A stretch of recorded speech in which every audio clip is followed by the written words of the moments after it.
வணக்கம், எல்லாரும் எப்படி இருக்கீங்க? இன்னைக்கு என்னோட கிச்சன் தான் வந்து க்ளீன் பண்ண போகிறேன். ஹால் க்ளீன் பண்ணி ஒரு 2 நாள் கழிச்சு தான் கிச்சன் க்ளீன் பண்ணவே வந்து சிங்கில் இருக்கிற பாத்திரத்தெல்லாம் கழுவி எடுத்து ஹாலில் கொண்டு போய் வச்சுட்டா அதுக்கப்புறமா கிச்சன் வேலைகள்லாம் ஆரம்பிச்சிக்கலாம் அப்படின்னு சொல்லிட்டு தான் எனக்கு பிளானே. இந்த ஒரு நாளில் ஃபுல்லாக கிச்சன் ஃபுல்லாக க்ளீன் பண்ணிடணும் அப்படிங்கிறனால ஃப்ரிட்ஜில் இருக்கிற எல்லா ரேக்கையும் கழட்டி வச்சு அது எல்லாத்தையும் தொடச்சி வச்சலாம்னு சொல்லிட்டு ஃப்ரிட்ஜில் இருக்கிற ரேக்கெல்லாம் பார்த்தீங்கன்னா சிங்கில் கழுவுனா சரி வராது அப்படிங்கிறனால வெளியே பைப் கட்ட கொண்டு போய் வச்சு அதே மாதிரி கொசுவலி எல்லாத்தையும் கழட்டி பைப் கட்ட கொண்டு போயிட்டேன். மீதி எந்த ரூமோட கொசுவலியுமே இவ்வளோ அழுக்காகலை, கிச்சனில் மட்டும்தான் அழுக்காக இருக்குது அப்படிங்கிறனால கிச்சனோட வந்து கழுவி வச்சிடலாம்னு சொல்லிட்டு சோப் போட்டு கொடுக்க என் பெரிய பையன் வந்து எல்லாத்தையும் கழுவி கொண்டு வெயில காய வச்சான். அவன் பாதி காய வச்சான், சின்ன பையன் பாதி காய வச்சான். வந்து கொசுவலையை நல்லா வந்து சோப் போட்டு கழுவி அதையும் வந்து காய வச்சிட்டேன். ஒரு நாள் ஒரு ரூம் க்ளீன் பண்ணாலே 9 நாள் ஆகும் க்ளீன் பண்ணி முடிக்கிறதுக்கு. ஏன் க்ளீன் பண்ணிக்கிட்டே இருக்கிறீங்க அப்படின்னு கேட்டிங்கன்னா, அங்கங்கே ஒட்டடி இருக்குது, ஒரு மாதிரி டஸ்ட் ஆயிடுது. எப்படி அப்படியே வந்து பார்த்துட்டு இருக்கிறதுன்னு தெரியல. காலையில் இருந்துச்சு நம்மளோட ரெகுலர் ரொட்டீன் வேலையை தான் பார்க்க முடியுது. அது போக வெளியே இருக்கிற வேலை அது இதுன்னு பார்க்க முடியுது.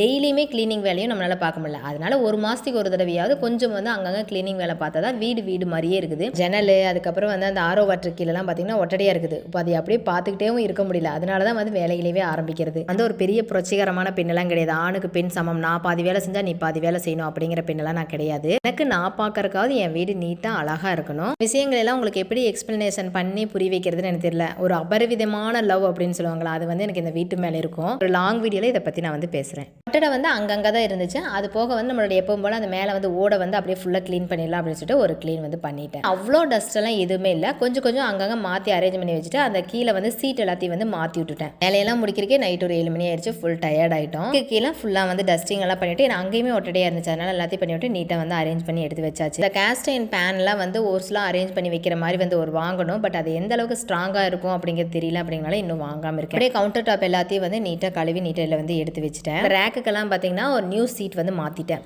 மசாலா முடிய தான் அந்த பாட்டிலெலாம் வந்து கழுவிக்குவேன். அப்படிங்கிறனால ஒரே முட்டை எல்லா பாட்டிலையும் போட்டு ஒரே டைமில் கழுவ மாட்டேன். அதனால் இன்றைக்கி அந்த வேலையெல்லாம் இல்லை. இந்த ரேக்கை கொஞ்சம் நீட்டாக தொடச்சி எல்லாத்தையும் எடுத்து வச்சுட்டு அதுக்கு வந்து சீட்டும் மாற்றிட்டேன். ஃப்ரிட்ஜ் வந்து இந்த அளவுக்கு வந்து அரேஞ்ச் பண்ணி வச்சுருக்கோம். எப்படி இருக்குது அப்படிங்கிறத பார்த்துட்டு சொல்லுங்கள். காய்கறி எதுவும் ஸ்டோர் பண்ண மாட்டேன். அந்த நட்ஸும் அதுக்கப்புறம் பூ மட்டும் தான் ஸ்டோர் பண்ணுவேன். இன்றைக்கி பூ வந்து இல்லை, கொஞ்சம் ஜாம் வந்துருக்கும், அவ்வளோதான். மோஸ்ட் ஆஃப் வந்து எம்டியாக தான் இருக்கும். இந்த வீடியோ கொஞ்சம் லென்த்தாக தான் இருக்கும். எப்படி இருக்குது அப்படிங்கிறத பார்த்துட்டு சொல்லுங்கள். சோலையும் நீட்டாக கழுவி மாட்டியாச்சு. நாளைக்கு ஒரு வீடியோவில் பார்க்கலாம். பாய்.